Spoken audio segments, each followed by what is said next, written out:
ladies and gentlemen, this is Carmine Sabia for Explain America, and former Secretary of State Hillary Clinton just had a meltdown, folks. Before we get started, please make sure you like, comment, share, and subscribe. Those little things really help us out, and they help our channel continue to grow. The former Secretary of State was on a podcast, a liberal podcast, when they started talking about, of course, the next election. And Hillary, it's very obvious to me, the former Secretary of State, she's not over the 2016 election. They say Trump's not over 2020. She's still not over 2016, and it's almost been a decade. We're, what, 8 years now? 8 years? Almost? So, I think it's time to get over it. I understand how she feels. She won the popular vote and didn't win the election. That has to stink, and it has to sting. She thought she was a shoo-in, and she wasn't victorious. And I feel for her. She's a very smart woman, and she's definitely very capable, and she's definitely very qualified, but she was defeated.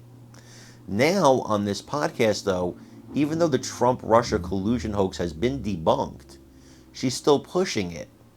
And she's saying not only that, not only is it still legitimate, but that Trump wants to model himself like a dictator, like somebody like Russian President Vladimir Putin, and extract revenge on his enemies. And that has to be a horrifying thought for the Democrats, because they have gone after this man with so many things that they wouldn't go after probably anybody else with. And that has to be a frightening proposition for them, that he may do the same thing to them. I want you to listen to this clip, and I want you to let me know what you think. As always, please remember to like, comment, share, and subscribe. I'm Carmine Sabia for Explain America. We love you guys. God bless you. Take care, everybody.